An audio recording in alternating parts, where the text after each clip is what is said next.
M Q M Pakistan اور establishment کے درمیان صوبوں کے مسئلے پر کافی ہم آہنگی نظر آ رہی ہے. کیا اسے ایک پیج کہا جا سکتا ہے؟ اور میر رضا علی کے جو مظاہرے ہو رہے ہیں ان کی انویسٹیگیشن کے سلسلے میں یا ان کے ساتھ لوگ کھڑے ہیں، الطاف حسین نے ایم کیو ایم لندن کو یہ ہدایت جاری کی ہے کہ بھائی آپ لوگ اس مظاہرے میں بڑھ چڑھ کر حصہ لیں. اور تیسری جو سب سے اہم بات یہ ہے کہ آفاق احمد ایم کیو ایم حقیقی کے اور پہلے 92 کے جو ایم کیو ایم سے بغاوت کرنے والے تھے،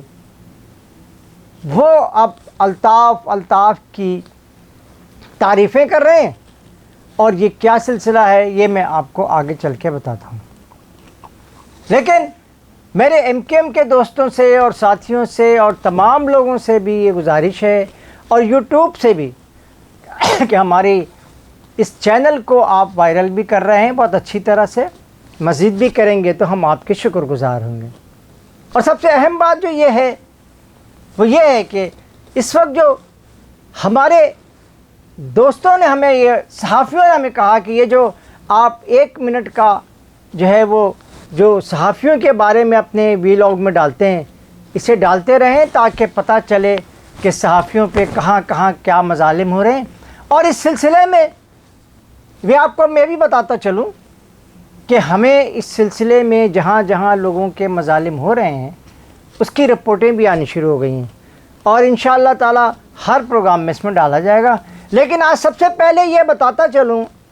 کہ اس وقت جو صوبائیت کی بات ہوئی ہے، اس میں جو سندھ کے سب سے بڑے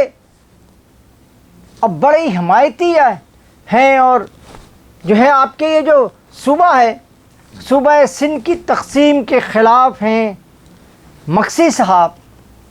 آج کل امریکہ میں موجود ہیں اور آج کل وہ وہیں رہ رہے ہیں شاید. اب نہ کسی کو سندھ کا پتہ ہے. سندھ کے تمام لیڈران بلوچ لیڈران کی طرح یا تو انڈیا میں ہیں یا پھر امریکہ میں، اور واشنگٹن جا کر کے وہ سینیٹر سے ملتے ہیں اور ان سے کہتے ہیں کہ ہمارے سندھ دیش کی آواز جو ہے وہ امریکہ جو ہے اٹھائے. تو اس سلسلے میں یہ بتاتا چلوں کہ یہ سندھ دیش کی آواز یا بنگلہ دیش کی آواز یا کوکیز کی آواز یا خالصتان کی آواز، یہ قربانیوں کے بغیر کسی کو آزادی نہیں ملتی، اور نہ ہی یہ آزادی کی ضرورت کے بغیر کسی کو آزادی ملتی ہے. جو آزادی سندھ میں ہمارے دوستوں کو ملی ہوئی ہے وہ ان کو شاید سندھو دیش میں نہ ملے، جیسے بنگلہ دیش میں بنگالیوں کو نہیں مل رہی ہے. ان کے 53 سال تک جو ہے نا انہیں آزادی کے نام پر ڈھکوسلا کرنے والی پارٹی عوامی لیگ نے ان کو دھوکہ دیا، اور آج وہ دوبارہ جو ہے وہ پاکستان کے ساتھ مل کر کے اپنے آپ کو مضبوط بنانا چاہتے ہیں تاکہ یہ جو گڑبڑیشن ہو رہی ہے اس سے ذرا دور ہٹا جائے. دوسری سب سے اہم بات جو میں نے آپ کو بتائی ہے تو اب وہ لوگ سارے مکسی اور سومرو اور یہ سارے لوگ جو ہیں اس وقت جو سندھیوں کے بڑے علم بردار ہیں، ان کی غربت کو ختم کرنے کے لیے جدوجہد کر رہے ہیں، وہ سب کے سب امریکہ میں بیٹھے ہیں. اب بلوچوں کے زیادہ تر انڈیا میں بیٹھے ہوئے ہیں اور یہاں معصوم بلوچوں کا قتل عام کر رہے ہیں، کبھی اس کو اغوا کر رہے ہیں، کبھی اس کو اغوا کر رہے ہیں. خیر چلیں، یہ ایک لمبی بات ہے، لیکن سب سے پہلے میں بتاؤں کہ الطاف حسین کے بارے میں جو یہ کہا گیا ہے کہ وہ انہوں نے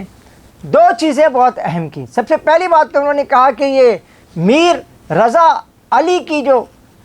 کمپین ہے یا ان کی حمایت میں جو مظاہرے، مرحوم جو ہیں ان کی حمایت میں جو مظاہرے جن کو قتل کر دیا گیا تھا اور ہماری پولیس ڈنکا بجاتی رہی کہ اس نے خودکشی کر لی ہے، تو اس کی مظاہروں میں ایم کیو ایم لندن کے کارکنان بھرپور انداز سے شریک ہوں. لیکن اس کے ساتھ ہی ایک اور کام جو آفاق احمد کی طرف سے ہو رہا ہے کہ آج کل آفاق احمد جو ہیں وہ یہ بات بتاتے بھی پھر رہے ہیں لوگوں کو. میں نے فہیم صدیقی کے ساتھ ان کے انٹرویو میں بھی یہ بات سنی کہ وہ 19 جون 92 کو جو M Q M Altaf group کے خلاف مظاہرے شروع ہوئے اور ان کے خلاف آپریشن شروع ہوا ہے، وہ نہ اس کی حمایتی تھے نہ اتحادی تھے، لیکن پورے شہر نے اپنی آنکھوں سے دیکھا کہ 19 جون 92 کو جب آپریشن نواز شریف صاحب نے شروع کیا تو اس کے ساتھ ہی آفاق اور ان کے ساتھی جو ہیں امین وغیرہ سارے لوگ جو ہیں، جس میں عامر خان بھی موجود تھے اور جس میں نعیم الحق صاحب بھی تشریف رکھتے تھے، وہ سارے کے سارے شہروں میں آئے اور انہوں نے آ کر کے شہر میں جو کچھ کیا ہے امن و امان کے سلسلے میں، وہ 4 سے 5 سال تک تسلسل کے ساتھ چلتا رہا. ادھر کے 2 مرتے تھے، ادھر کے 2 مرتے تھے، ادھر کے 3 مرتے تھے، ادھر کے 5 مرتے تھے، اور امن و امان کے سلسلے میں یہ پوری صورتحال کو خراب کیے رکھیا. اور اس کا تمام تر الزام جو تھا وہ صرف اور صرف الطاف گروپ پہ رکھا گیا تھا. آج کل وہ چھوٹے موٹے جلسے بھی کر رہے ہیں اور ان جلسوں میں یہ بات بھی بتائی جا رہی ہے کہ جی الطاف حسین اچھے ہیں، الطاف حسین کی ضرورت ہے اور فلانا ہے دھماکہ ہے. آفاق احمد اس سے پہلے بھی کہہ چکے ہیں فہیم صدیقی سے اپنے انٹرویو میں کہ جناب میں جو ہوں الطاف حسین کو کیونکہ یہاں پہ موجود نہیں ہے اس لیے مخالفت کا تو سوال ہی پیدا نہیں ہوتا، اور جہاں تک ان کی خیریت کا معاملہ ہے تو ظاہر ہے وہ پھر وہ اسلام میں ضروری ہے. اور تو یہ ساری چیزیں جو ہیں مل کر کے، لیکن ایک تو انہوں نے لالو کھیت میں بھی جلسہ کیا ہے اور دوسرا انہوں نے جو ہے وہ آپ کے کورنگی میں، جہاں لانڈھی میں ان کی جو اپنی حمزہ تھی، بیت الحمزہ، جسے پرویز مشرف کے دور میں توڑ کر مٹی میں ملا دیا گیا تھا، وہ وہاں بھی ایک انہوں نے جلسہ کیا اور یہ آرزو کی کہ وہ بھی اس ملک کے مہاجروں کی ملک کے مہاجروں کے اردو بولنے والوں کے حقوق کا تحفظ کرنا چاہتے ہیں.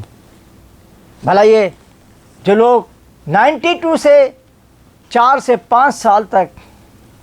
مہاجروں کے اردو بولنے والوں کی قبریں کھدواتے رہے ہیں اور کھودتے رہے ہیں اور ان کو دفن کرتے رہے ہیں، وہ بھی آج مہاجروں سے ہمدردی کر رہے ہیں. یہی کچھ صورتحال اندر انہیں سندھ کا ہے. پورے سندھ میں جو مہاجروں کے جو حقوق چھینے جا رہے ہیں